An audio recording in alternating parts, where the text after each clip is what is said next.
Paz do Senhor a todos os irmãos, aos jovens que estão fazendo esse estudo do livro de Apocalipse. E eu estou muito feliz por mais uma vez poder estar com vocês e a gente poder comentar alguma coisa sobre o livro de Apocalipse. Nosso tempo é curto, mas vale a pena alguns comentários aqui e eu poder, junto com vocês, estar estudando esse livro maravilhoso que é o livro de Apocalipse. Obrigado, irmã Daiane Menezes, nossa superintendente da juventude do campo de Nova Santa Rita, seu esposo, irmão Cláudio. Obrigado por me honrarem de poder participar com vocês nesse trabalho. Eu que amo a juventude, amo esse trabalho e amo estar estudando a palavra de Deus, pesquisando, sempre estou a fazer isso, não tem um dia que eu não esteja estudando, pesquisando, é um prazer que tenho e é nas Escrituras que nós aprendemos a andar nos passos de Cristo e ter nossa vida moldada pelo Espírito Santo de Deus. Bem, estudaremos o livro de Apocalipse do capítulo 8 ao capítulo 12.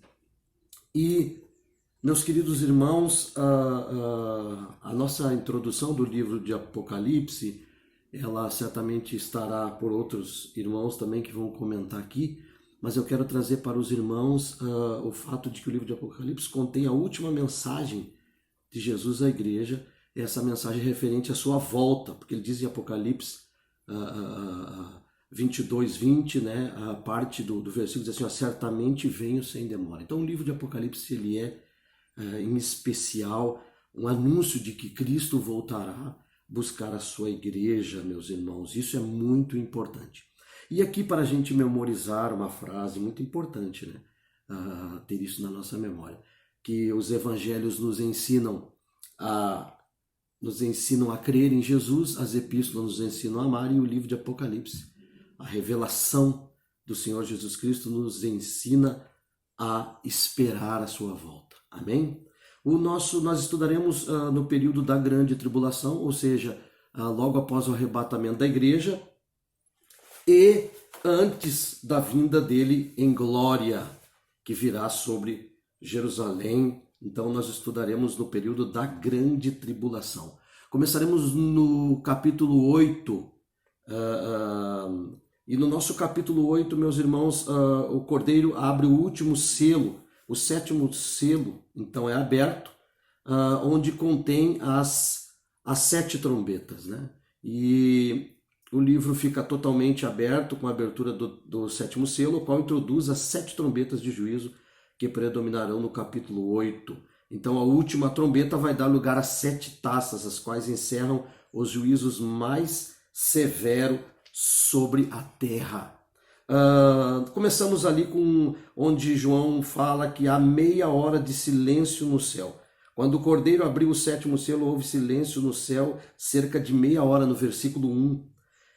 Isto nada tem a ver, irmãos, com o momento da morte de Jesus, como muitos comentam e até pensam, né? Mas sem dúvida aqui é um momento, vamos dizer assim, que precede algo terrível que tem para acontecer. É como aquele silêncio que precede uma grande tempestade, mas aqui de uma maneira terrível como nunca aconteceu, né? Nós chegamos agora ao drama final da grande tribulação. E não é de admirar então que haja esse silêncio por meia hora da abertura do sétimo selo. Veremos aqui no capítulo 8 então as trombetas de juízo, né? Diz João, então eu vi os 7 anjos que se acham em pé diante de Deus e lhes foram dadas 7 trombetas, né? Então vai falar sobre isso. As trombetas são usadas na Bíblia para convocar o povo, são usadas para anunciar o juízo. Fala também do anjo sacerdote, veio outro anjo e ficou de pé junto ao altar com um incensário de ouro, né? Isso é falado no versículo 3, e foi-lhe dado muito incenso para oferecê-lo com as orações de todos os santos sobre o altar de ouro que se acha diante do trono. Aqui a gente vê, né, que o tabernáculo realmente é uma mostra que Deus mostra a Moisés no Sinai, ele vem a ser, né, irmãos, exatamente uma cópia de outro que é celestial, né? Queridos irmãos, nós temos as trombetas de juízos e flagelos do versículo 7 ao 12, né? Citados nesse versículo são pragas literais, né, meus irmãos? Elas percorrem a terra, então, trazendo, né, sinais, esses ais E diz ali no versículo 13, né? Ai dos que moram na terra por causa das restantes vozes da trombeta dos 3 anjos que ainda tem que tocar, né? Nas trombetas nós temos a primeira, faz irromper saraiva, fogo e sangue, e 1/3 da vegetação é destruída. Na segunda, desencadeia algo como um meteoro incandescente caindo no mar e contaminando a terra. Na terceira trombeta, a gente vê soar dessa trombeta, cursos de água e fontes ficam contaminados, e 1/3 das águas dos rios e das fontes torna-se infecto. A quarta trombeta deflagra trevas na terra. 1/3 do sol e lua, estrelas deixarão de brilhar. Pense nisso, irmãos. Que coisa terrível. 1/3 do sol, luas e estrelas deixarão de brilhar. O sol brilhará 1/3 a menos. Imagina o impacto que isso terá na natureza, meus irmãos. É algo terrível, algo tremendo. E aqui nós terminando o capítulo 8, a águia é um símbolo de julgamento e de vingança em ação, né? Que aparece ali, né? Diz, emboca a trombeta. Ele vem como a águia contra a casa do Senhor, porque transgrediram a minha aliança e se rebelaram contra a minha lei, né? Então a águia aqui tem um símbolo de julgamento e de vingança em ação. Coisa tremenda.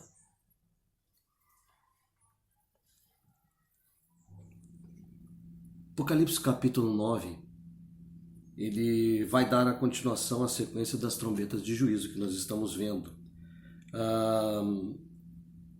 2 trombetas são ouvidas no presente capítulo, a quinta e a sexta, não é, meus irmãos? E aqui fala no versículo 1 de uma estrela caída do céu na terra. Trata-se, sem dúvida, então, do próprio Satanás, né? Os detalhes dessa descida dele à terra, de vez, estão no capítulo 12. Pode também ser que as palavras, uma estrela caída do céu na terra, refiram-se então a Satanás, quando pecou no princípio, conforme Isaías 42:12 e Lucas 10:18. Queridos irmãos, as pragas que advêm dessas trombetas, da quinta e da sexta trombeta, são literais, meus irmãos. Olha que terrível, né? Não é nada no sentido figurado, mas literal. Fala no versículo 3 de gafanhotos gigantes. É um tipo literal, então, de seres, né, advindos do inferno. A sexta trombeta suscita uma cavalaria infernal. O número de seres é de 200 milhões. Que coisa, meus irmãos. O quadro retratado é parecido em escala de miniatura com a morte dos primogênitos do Egito, no momento definido, versículo 14, 16. Os gafanhotos infernais da quinta trombeta atacarão durante 5 meses, quando também a morte estará presa. As pessoas não terão como parar o seu sofrimento. Que coisa terrível. Que grande aviso para a nossa reflexão de todos esses juízos que virão sobre a terra, né? Deus nos avisando a humanidade antes, através da visão de João, do livro de Apocalipse. No Apocalipse 9, 20 e 21 é o prelúdio do reino do anticristo, né? Então nós temos uma parte da população da terra que, apesar dos terríveis cataclismas e castigos divinos, não se arrependeram da sua adoração aos ídolos e culto a demônios, nem de seus assassinatos, nem de suas feitiçarias. Olha que coisa tremenda, né? Apesar de tudo isso, eles não se arrependem. E aqui interessante, irmãos, nessa anotação, a feitiçarias inclui as drogas, pois o termo deriva do original parmaqueia, que a princípio refere-se a drogas usadas em práticas mágicas e de encantamento, né? Drogas que podem ser erógenas, criminógenas ou alucinógenas, né? Como se tem por aí. Então, são coisas terríveis que virão, né? E a gente não tem dúvida de que Satanás se utiliza hoje dessas drogas terríveis e de tantas coisas que vemos com violência desenfreada, que vemos todos os dias, né? Nada mais é do que um prenúncio do que está por vir. Estamos vivendo, né, nesse tempo onde essas práticas que estarão em vigor, né, no tempo da grande tribulação, hoje já se fazem nos nossos dias, né, nesse espírito terrível, né, do anticristo já agindo na humanidade, né? A gente não tem dúvida que Satanás utiliza agora de drogas de terrível poder e de efeito de longo prazo, e de igual modo promove abertamente por toda parte o espiritismo para que de uma maneira mais profunda controle e influencie a formação daqueles que logo mais serão por ele iludidos, serão seus súditos. Que coisa tremenda, né, meus irmãos? Nós temos no capítulo 10, irmãos, falamos então, aqui João fala sobre um anjo com um livrinho e as duas testemunhas, né? Tudo isso tem início a segunda metade das 70 semanas de anos que Daniel fala ali no capítulo 9, versículo 27. Isto é, seus últimos 3 anos e meio. A menção disso pela primeira vez em Apocalipse no capítulo 11 e 12, ou seja, 42 meses, né? Fala também dos 7 trovões ali no versículo 4 do capítulo 10, né? Onde João ouve então, né? E é falado para que ele não escreva nada do que ele ouve sobre os 7 trovões. Ao livro, né, que diz ali no versículo 8 do capítulo 10, a voz que eu vi vinda do céu estava de novo falando comigo e dizendo, vai e toma o livro que se acha aberto na mão do anjo em pé sobre o mar e sobre a terra. Esse livrinho deve ser o mesmo do capítulo 5. Ele será amargo no teu estômago, mas na tua boca doce como mel. Amargo no estômago devido aos sofrimentos contidos no livro. Doce na boca por causa das boas novas do estabelecimento, em breve, do reino de Deus na terra, que será o reino milenial, né, meus irmãos? A experiência de João, então, quando ele come esse livrinho, a captura de Jerusalém pelo anticristo, aqui nós estamos já no capítulo 11, né? Diz, ele foi me dado um caniço semelhante a uma vara, e também me foi dito, dispõe-te e mede o santuário de Deus, seu altar e os que naquele adoram. Isto é uma evidência do templo dos judeus já estar então reconstruído, né? Temos também no capítulo 11, do versículo 3 ao 13, sobre as duas testemunhas, né? E aqui há muitos comentários, pode ser esse, pode ser Elias, pode ser Enoque, mas a Bíblia não nos fala sobre isso, então a gente não afirma com certeza o que a Bíblia não diz com clareza. Isso é muito importante a gente ter em mente para só afirmarmos aquilo que a Bíblia fala, né? Mas essas duas testemunhas vão ministrar na terra na primeira metade da grande tribulação. E diz, né, a palavra de Deus, darei as minhas duas testemunhas que profetizem por 1260 dias, né? 3 anos e meio, né? Como é falado aqui. A cidade e o terremoto, no versículo 3 do capítulo 11, diz, naquela hora houve grande terremoto, e ruiu a 10ª parte da cidade, e morreram nesse terremoto 7.000 pessoas, ao passo que as outras ficaram sobremodo aterrorizados e deram glórias a Deus, né? Então a gente tem essa parte aqui das duas testemunhas que vão testificar, serão perseguidas, né? Inclusive serão mortas, mas ressuscitarão de uma maneira espantosa, né? Mostrando o poder que Deus tem sobre todas as coisas, as pessoas que estarão vivendo nessa época. Temos a 7ª trombeta, que fala da mulher e o dragão. Alguns estudiosos pensam que esta 7ª trombeta é equivalente à última trombeta, né? Tratando-se de uma série de 7 ligadas aos gentios e judeus, ao passo que a última, né, de 1 Coríntios 15:52, tem a ver exclusivamente com a igreja por ocasião do seu arrebatamento antes da grande tribulação.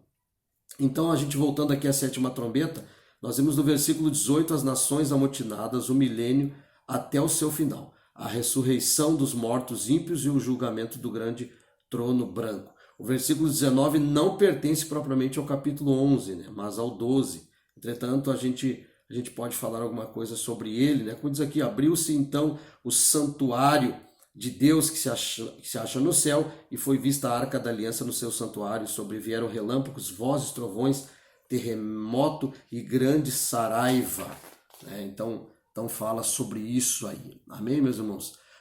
Também ali no versículo 19 do capítulo 11, como a gente viu, foi vista a arca da aliança no seu santuário.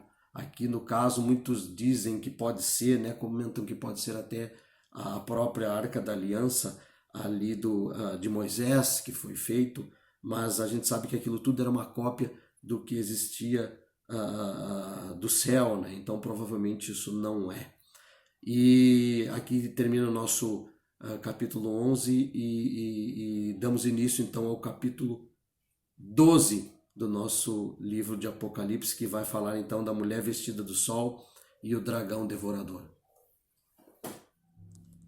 Capítulo 12 de Apocalipse, a mulher vestida do sol e o dragão devorador.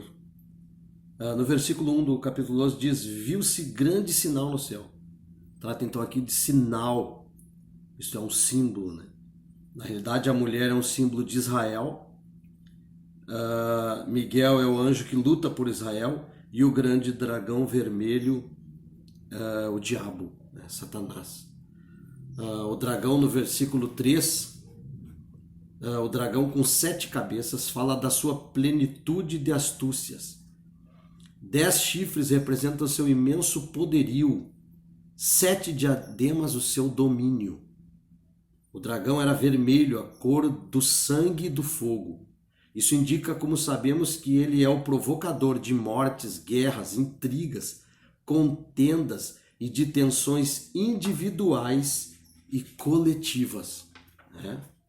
A gente consegue observar isso, né, nesse nosso comentário aqui. No versículo 9 do capítulo 12, sobre Satanás, muita coisa é revelada a respeito dele aqui, ó. Interessante. Seus principais títulos aparecem neste versículo e no 10, né? Chamado de dragão, a antiga serpente, diabo, Satanás, sedutor, acusador, né? Aqui traz, né, algumas referências a respeito de Satanás. Nós temos no capítulo 13 a ascensão e queda do anticristo, né? A gente vê aqui então a besta que sobe do mar, em Apocalipse 13, do versículo 1 ao 10. Tanto o anticristo como o seu profeta aparece aqui no capítulo 13 sob a figura de 2 bestas. O anticristo é a besta que sobe do mar no versículo 1. O falso profeta é a besta que sobe da terra, no versículo 11 do capítulo 13, né? Ambos.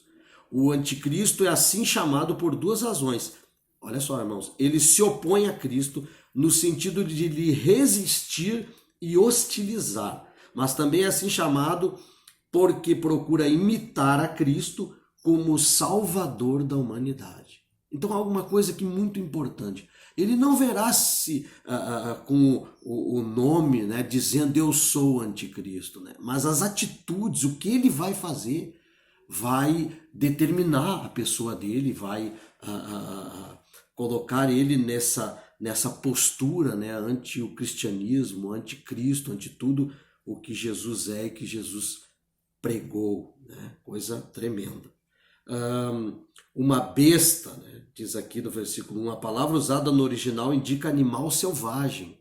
Então, olha só, isso evidencia o caráter bestial, animalesco, baixo e vil do anticristo, quando ele se manifestar abertamente. Imaginem só, irmãos, né?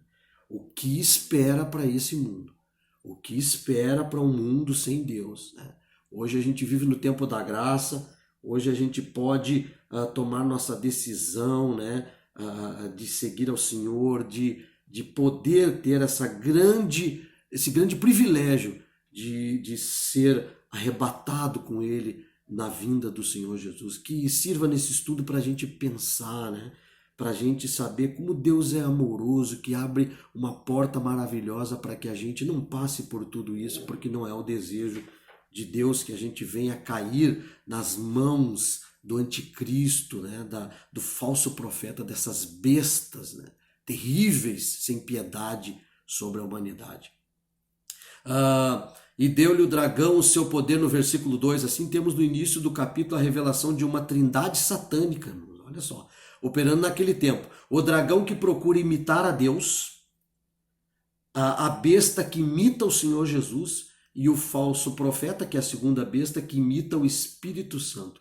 Então, que dias tenebrosos serão estes, né? Que Deus tenha misericórdia de cada um de nós, que Deus tenha misericórdia das nossas vidas. O domínio da besta será de 3 anos e meio, né? 42 meses, como é informado aqui. Amém, meus irmãos? Então nós temos a besta que sobe do mar, e nós temos a besta que sobe da terra, do versículo 11 ao 18, né? Então a gente tem, né, que a besta que sobe da terra será o falso profeta, será um super líder religioso, imagina, né? Então estará aliado, né, com o anticristo aí, no lado religioso. Então esse é o propósito da besta que sobe da terra, né? Anote aí, né? Também chamado falso profeta, né? Tem algumas coisas aqui interessantes sobre isso, meus irmãos. Lá no versículo 15, a imagem da besta falará. Então olha só, né? Falará como atualmente demônios falam através de médiums espíritas, né? Esses demônios falando em nome de pessoas, né? A imagem da besta falará. Pensa que impacto isso terá sobre as pessoas, né? O nome e o número da besta também, né?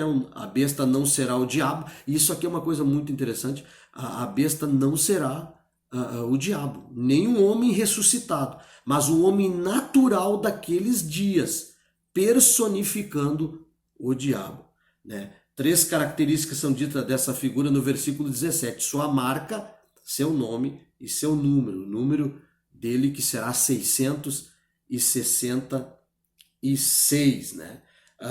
Estes 2 homens de que acabamos de tratar representam 2 grandes movimentos mundiais nos últimos dias dos tempos dos gentios. Uma confederação de nações para fins políticos em torno da primeira besta, né? E uma confederação também mundial de igrejas para fins religiosos em torno da segunda besta, né?